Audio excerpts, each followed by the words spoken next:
Lami SL waaw merci moom lañ bind nii si ginnaaw merci nay leer moo nekk nii ah yéen a ngi ko gis télé bi xew si jamono saf-sap. Le ballon au rebond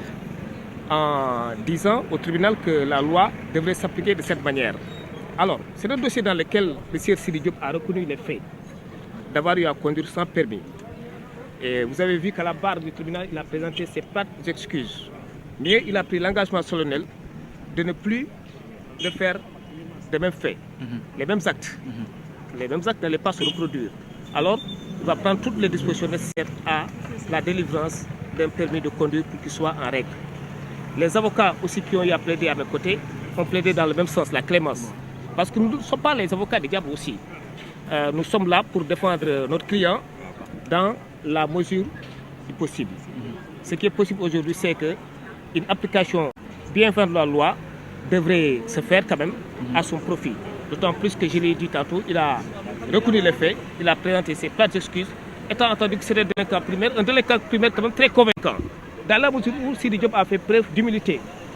Un des enquêteurs m'a confié que le sieur Sidi Diop est une personne très humble. Dans la mesure, lorsqu'il a procédé à son arrestation, il n'a pas eu à se présenter ou à mettre en avant sa qualité d'artiste, connu et reconnu, mais tout simplement, il a eu à présenter plutôt les pièces afférentes à la circulation du véhicule. Alors, parmi lesquelles pièces, il y avait une assurance, une police d'assurance quand même, qui n'était pas la bonne. C'était une fausse police d'assurance, mais on lui a délivré cette police. Là, l'enquête qui va se poursuivre certainement va déterminer cette personne-là qui a eu à remettre cette police d'assurance. En tout état de cause, il est de très bonne foi. Et donc, tout à l'heure, là-bas, le tribunal, il a mis en avant sa bonne foi. Vous avez entendu le réquisitoire du procureur et vous aussi, vous demandez une dispense de peine. Espérez-vous avoir gain de cause? Oui, bien sûr, dans la mesure où vous savez que c'est vrai que tout au début de l'audience, le procureur de la République a posé des questions très pertinentes, allant dans le sens de rappeler le prévenu quand même à la raison, à l'ordre. Comme quoi il est hors de question pour lui quand même, qui est un chanteur reconnu et connu, de ne pas avoir en possession de lui toutes les pièces afférentes à la circulation de son véhicule. Et c'était important. Mais à la fin, à la longue, lorsqu'elle a pris son réquisitoire, elle a demandé l'application de la loi. Certainement, elle a eu à prendre en compte la bonne foi de sieur Sidi Diop, mais également sa modestie. Et en l'espèce, je l'ai dit tantôt, nous pensons que la loi devrait s'appliquer de sorte que, en pareille situation, le prévenu puisse quand même bénéficier d'une application bien de la loi pénale. Pourquoi pas un sursis. Et tout à l'heure, le président du tribunal, en tout cas, a eu à mettre l'affaire en cours d'audience, le délibéré, donc sera vidé dans les quelques heures. Et à partir de ce moment, on va aviser. Wa légui yéen a ngi woon ci salle bi ay 5 avocats la ñu woon may gërëm samay confrères yi maître Aline Badara Fall, maître Abdoulaye Tall, maître Khadim Kébé, représenté maître Bamba Cissé, ak maître Adama Ndiaye également plaidé nañ ci dossier bi. Bon, ñun ni bi ñu plaidé sànq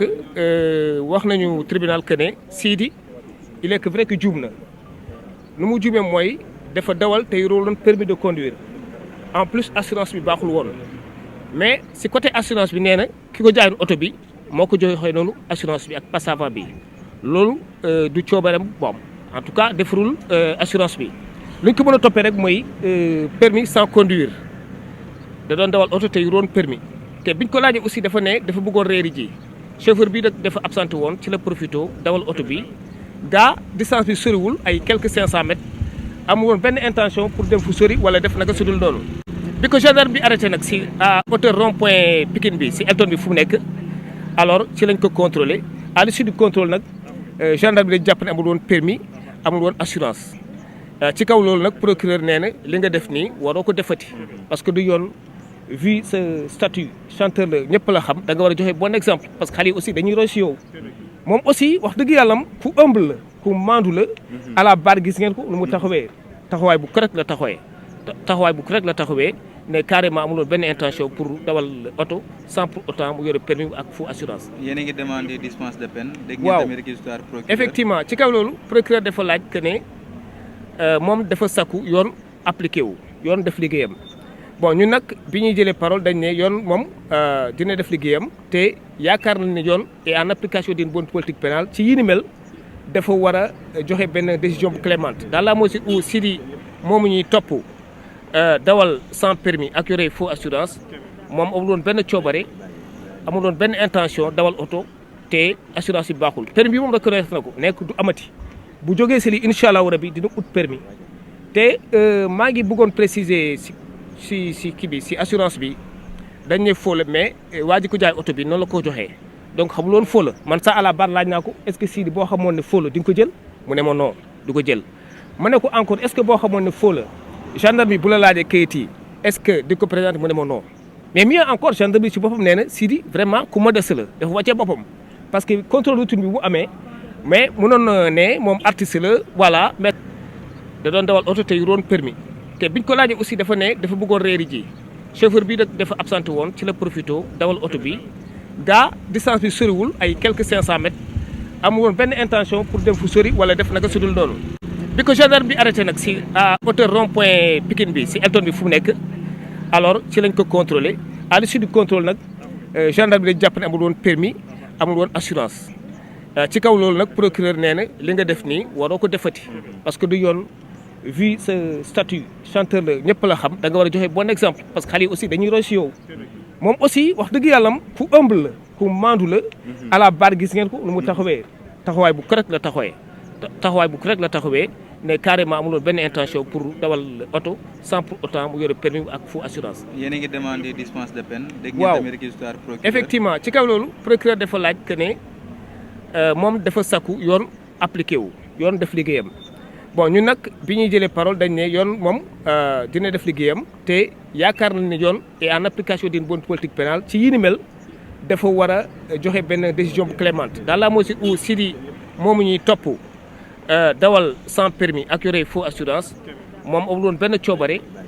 amul woon benn intention dawal oto te assurance yi baaxul. permis bi moom reconnaître na ko nekk du amati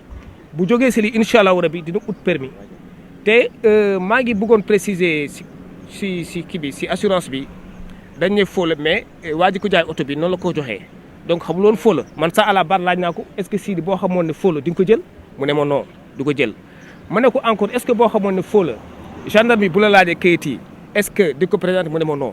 mais mieux encore gendarme bi si boppam nee na Sidi vraiment ku modeste la dafa wàccee boppam parce que contrôle routine bi bu amee mais mënoon ne moom artiste la voilà mais et effectivement wax na dëgg amoon na permis international mais dañ ko sàcc ci kaw loolu aussi malgré tout quand même dawal na oto bi sans permis biñ ko arrêté aussi nee na carrément mu doon permis te assurance bi biñ ko laajee gendarmerie nee na assurance bi baax na mais finalement bi ñu defee réquisition laaj assureur bi dañ ne assurance bi baaxul. jërëjëf merci beaucoup. maa ngi leen di gërëm jaajëf merci.